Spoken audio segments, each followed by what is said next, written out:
আসসালামু আলাইকুম, কেমন আছেন সবাই? আজকে আমি আপনাদের মাঝে আরেকটা চিকেন ফ্রাই রেসিপি নিয়ে আসলাম। এর আগে আমি আরেকটা চিকেন ফ্রাইয়ের রেসিপি আপনাদের সাথে শেয়ার করেছিলাম। আজকে আরেকটা শেয়ার করব। প্রথমে একটা ফ্রাই প্যানে আমি তেলের মধ্যে পেঁয়াজ ভাজা শুরু করে দিয়েছি। এখন আমি পেঁয়াজের মধ্যে সবগুলো মশলাও দিয়ে দিব। কয়েকটা কাঁচামরিচও দিয়ে দিলাম। এখন একটু পানি দিয়ে দিব। এখন সবগুলো মশলা দিয়ে আমি মশলাগুলোকে কষাবো। মশলাটা যখন ভালো করে ভাজা হয়ে যাবে তখনই আমি চিকেন ফ্রাইটা দিয়ে দিব। আমি গোটা মশলাগুলোও দিয়ে দিলাম, এলাচ, দারচিনি, তেজপাতা, গোলমরিচ, পরিমাণ মতো লবণ, দিয়ে দিলাম হাফ চামচের মতো মরিচ গুঁড়ো, দিয়ে দিলাম হাফ চামচ জিরে গুঁড়ো, হাফ চামচ ধনিয়া গুঁড়ো এবং হাফ চামচের একটু বেশি গোলমরিচের গুঁড়ো, 1 চামচের মতো সয়া সস। মাংসগুলো দিয়ে দিয়েছি। সবগুলোকে ভালো করে মিক্সচার করে নিতে হবে। এখন আমি একটা এক পিস লেবুর রসও দিয়ে দিব আপনার গোলমরিচের গুঁড়ো। সবগুলো দিয়ে ভালো করে নাড়াচাড়া করতে হবে। গরম মশলার গুঁড়োটাও হাফ চামচের একটু কম দিলেই হবে।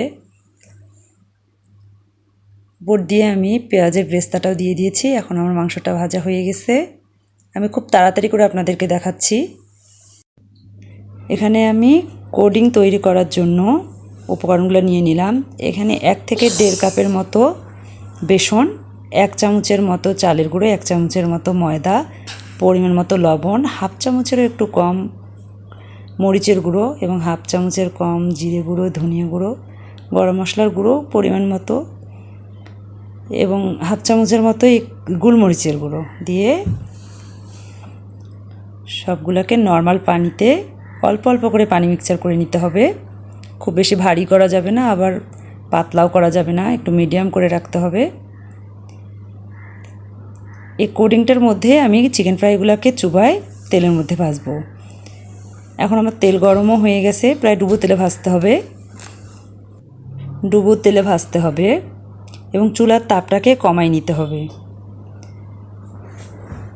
এক পাশ হয়ে গেলে আর এক পাশে উল্টাই দিতে হবে।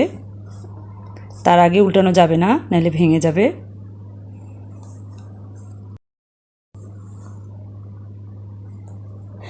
আমার ভাজা হয়ে আসছে।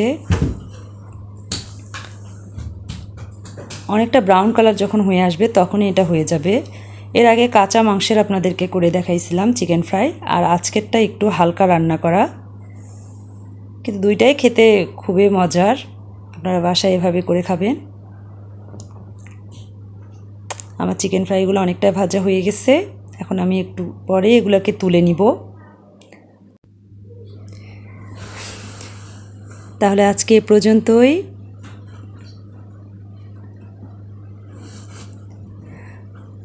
আচ্ছা, সবাই ভালো থাকবেন, সুস্থ থাকবেন এবং আমার চ্যানেলটার পাশে থাকবেন। আল্লাহ হাফেজ।